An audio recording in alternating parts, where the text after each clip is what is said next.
My name's Eric Streppel, and welcome to another video of mine about industrial design.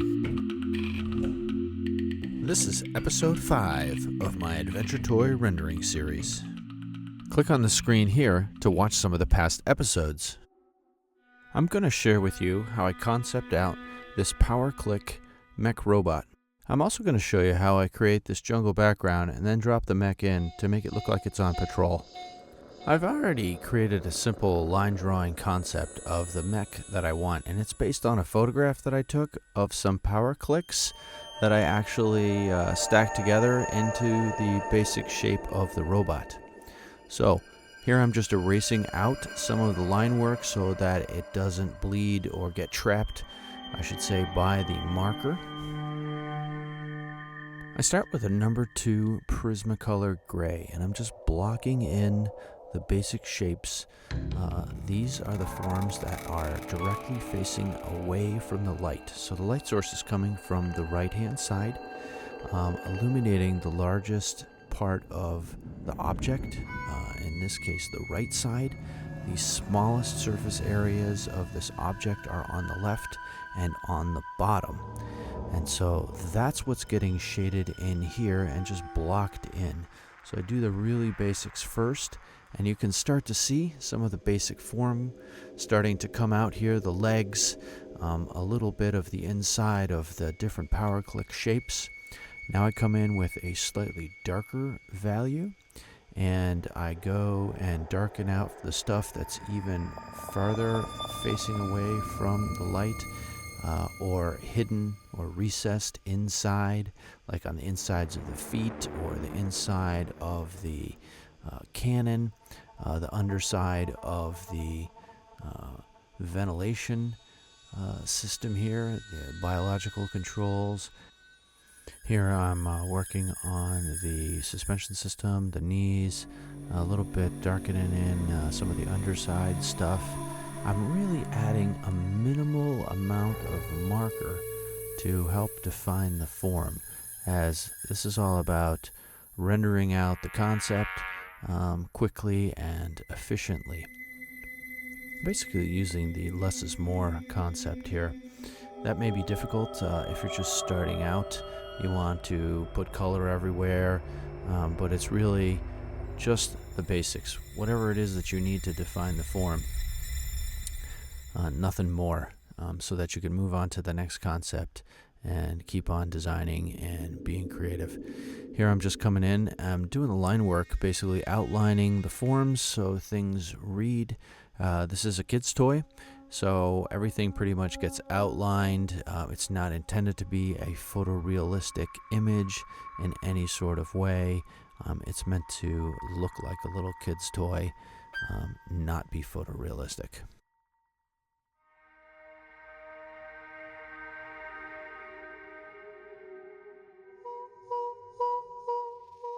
When I do my markers, I tend to use a cool gray. So cool grays make your objects look like they're metal. I find them a lot more pleasing than like a warm gray. Also, when I do my stuff in gray, when I scan it in and take it into a digital editor, I'm able to then go ahead and change the color to anything I want. It's sort of a neutral color. I can make this thing yellow or blue or whatever I want, and you'll see later on in the video it does get changed, and it's fairly easy to do if you leave it a neutral color like this. It also helps you block out all the values without having to worry about the color, and then you can do the color later on.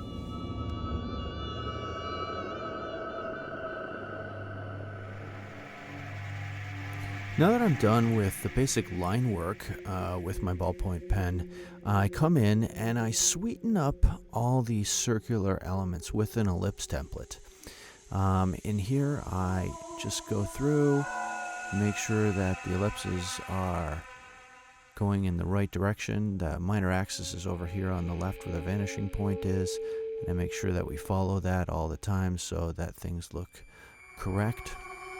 Granted, those environmental control pieces at the top are angled, so they do not match the vanishing point of the rest of the mech. Once I'm done sweetening up all the ellipses, then I come back in with my fine point Sharpie and I start to outline specific details that I want to stand out. Generally, they are overlapping objects so that I can get them to pop and pull in front of other objects that are behind them. It allows me to get a little bit more contrast, and so they stand out. Things in the foreground tend to be darker, and as they go back and recede away from you, they tend to be a little bit lighter. So oftentimes I will outline things if they overlap other objects so that they read correctly and you can understand the form a little bit better.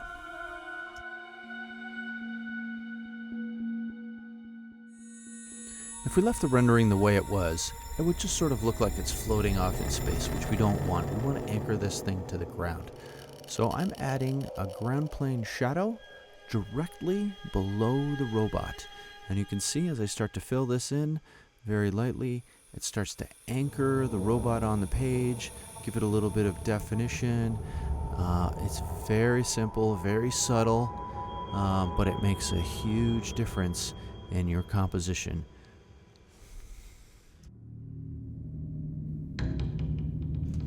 At this point in the rendering, I want to add some more contrast and some more definition. So I come back in with a darker marker. It's probably about a 5 or a 6 cool gray, and I start to darken things up, give them a little bit more contrast, make sure that things are a little bit more punchy, and then it reads. It was a little too flat for me before, and so I oftentimes come back and do this once the line drawing is finished, just to make it read and have a little bit more punch and a little bit more pop. You see I add a little shadow that would be cast by the cannon onto the mech itself. So little details like that help make the object a lot more believable. If you were going to add some color and do it in marker, this is when I would probably start to do that.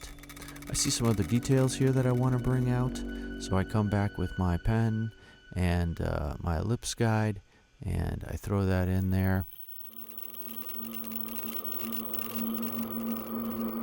At this point, I come back and I erase all the remaining pencil lines that are left that are visible.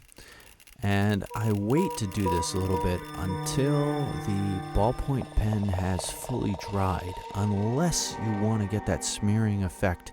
In the first couple episodes, the second and the third episode in this series, I purposely smudge some of the ballpoint pen to give a little bit of movement effect, but I don't want that here, and I wait till everything is dry before I come back and erase everything so it doesn't smear all over the place. I just add a little bit more details, a little bit more marker, punch things up just a little bit here and there, add the extra little bits of details in the Powerclix themselves. So the basic marker rendering is done at this point.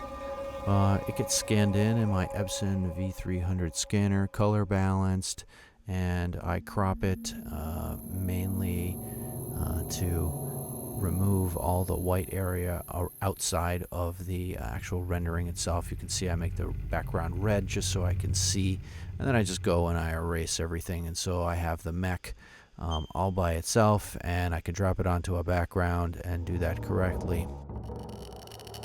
The mech looks like it's walking uphill, which I don't want, so I adjust it for the horizon line. I draw in my little horizon line here, and I'm just drawing in some basic lines to help me determine where the vanishing point is on the page, so that when I do draw stuff in the background, I have a rough idea of where the basic horizon line is and the background.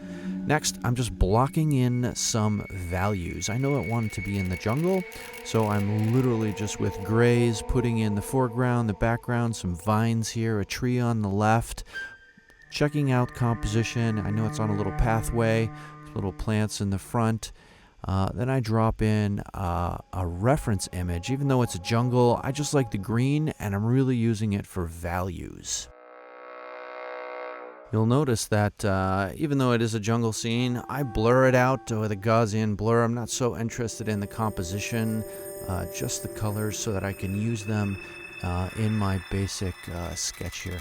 I try not to make it too cartoony, so I try to use those greens everywhere. I want to get rid of all these blues that came through when I inverted the basic gray marker sketch, and I start to paint over that stuff. All the while I'm picking from the colors from that background image that I dropped in. Some vines here on the right just to frame the mech a little bit. From there I move to the left, and I'm actually erasing the stuff that I sketched, the values that I blocked in there, and turning them into little trees, adding some foreground trees there on the edge of the path. Pretty straightforward, super simple stuff. I'm coming in here on the left with the tree, adding just a little bit of detail that you might see. It's sort of mid-ground, maybe parallel with the mech itself. You can see some of the detail in the bark. I'm adding something in the very foreground that's going to be a little bit darker here, maybe something you're kind of peeking over. You're hiding from this sentry who's out in the jungle. You're watching it as it's walking down the path on its patrol. I use some basic textures here from the palette built into the application. Nothing special, nothing I created. Just gives me a little bit of variety. I do throw in some of those little red plants there just to add a little bit of color. I come in here and I actually correct something on the mech itself that's been driving me a little bit crazy. The perspective here in the front is a little bit wonky, and I adjust it. It's still not right, but it's way better than it was before, and it's been driving me crazy. The mech stands out a little bit too much in this green forest, and so I want to darken it. I want to dirty it up a little bit. Even though it's a kid's toy, I don't go crazy. I put in this purple, and then I adjust the opacity. I come in and I remove some of the color so it looks like it's a little bit dirty. I'm adding in ground plane shadow there, some footprints in the background. I have this one element here, and I want to make it look like it's curved a little bit, just to add a little bit of interest instead of it being so flat. Okay, that's it. I've value blocked in both objects, the mech and the background, in essentially the same kind of way, using different techniques just to create a basic mood and to help sell the concept to whoever I'm designing the product for. If you enjoyed this episode, come back next week and check out the next episode. We're going to marker concept out a Powerclix vehicle. Don't forget to subscribe to my YouTube channel. You can click on the little icon on the bottom right of the screen to do that. You can follow me on Twitter, Facebook, and Google+. Rock on.